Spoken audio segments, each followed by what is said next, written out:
video was recorded by Russian civil rights activist Alexander Zharov as he entered a metro station in Moscow. We see Zharov walking through a payment gate equipped with a camera, which snaps a photo of him. Minutes later, police officers approach him on the platform. It was the third time Zharov had been detained inside the Moscow metro. Я их попросил указать причину задержания и причину их требований. Один из сотрудников полиции обосновал это тем, что я нахожусь у них в розыске. The 32-year-old was identified by facial recognition, a technology that's widely deployed across the city's subway system. A Reuters investigation has found that Moscow's video surveillance network plays an important role in the arrests of anti-government protesters.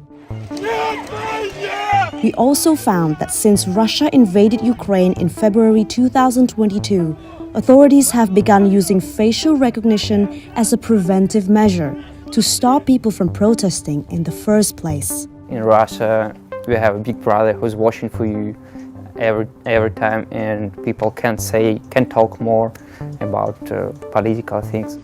The Russian government and Moscow city authorities did not respond to detailed questions for this story and the episodes it describes. Let's take a closer look at how facial recognition is helping Russian police identify and sweep up Kremlin's opponents whenever they choose. In 2017, the city of Moscow announced the launch of one of the world's largest facial recognition video surveillance networks. Some 160,000 cameras were installed across the city to help law enforcement, the city's Department of Information Technology said at the time. The Moscow Metro uses facial recognition as part of its fare payment system as well as for security reasons. Passengers are photographed as they walk through the gates. A computer algorithm then uses artificial intelligence to analyze and identify faces. If the system flags a passenger for detention, police respond within seconds or minutes. That's according to 29 people who were detained in this way. All have one thing in common: they're critical of President Vladimir Putin.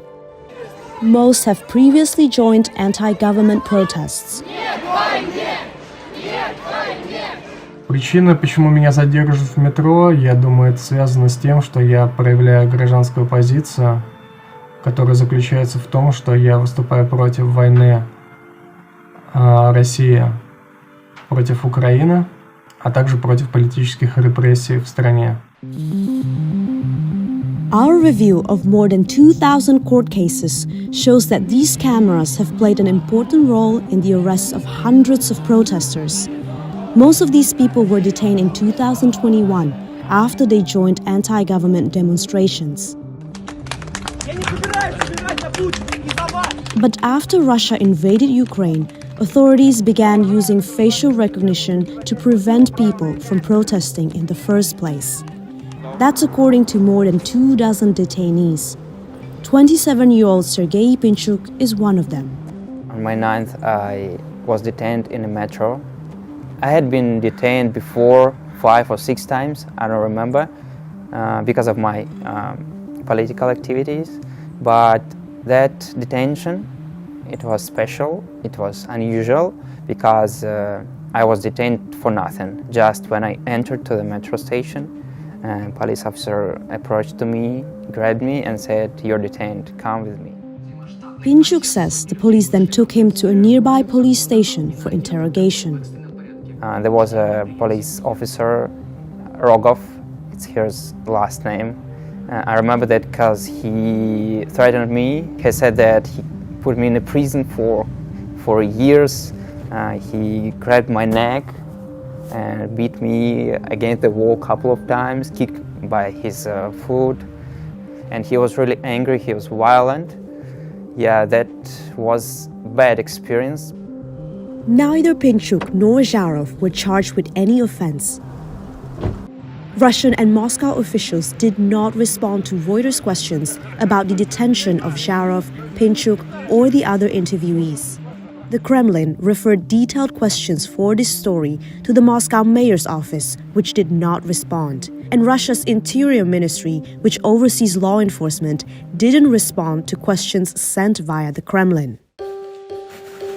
For both Pinchuk and Zharov, the surveillance, risk of detention, coupled with pressure from the police, have so upended their lives, they felt they were left with no other choice but to leave Russia. А задержание на меня повлияло в том плане, что у меня возникло чувство того, что Россия начинает превращаться в некий филиал китайского Синьцзяня, где современные электронные цифровые технологии становятся игрушкой в руках диктатора. Zharov has moved to Germany, Looks beautiful, love it. while Pinchuk decided to relocate to the United States.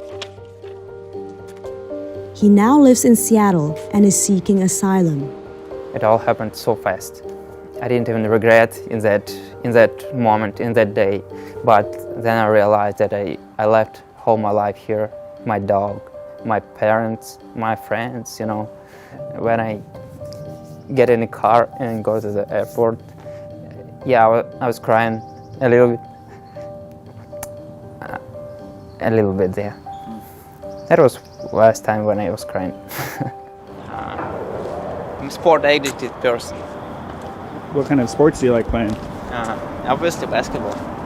For the future, I hope things will change in my country, of course. I hope I will see my family soon. But I'm a realist and I don't think that something like this is gonna be happening soon, very soon.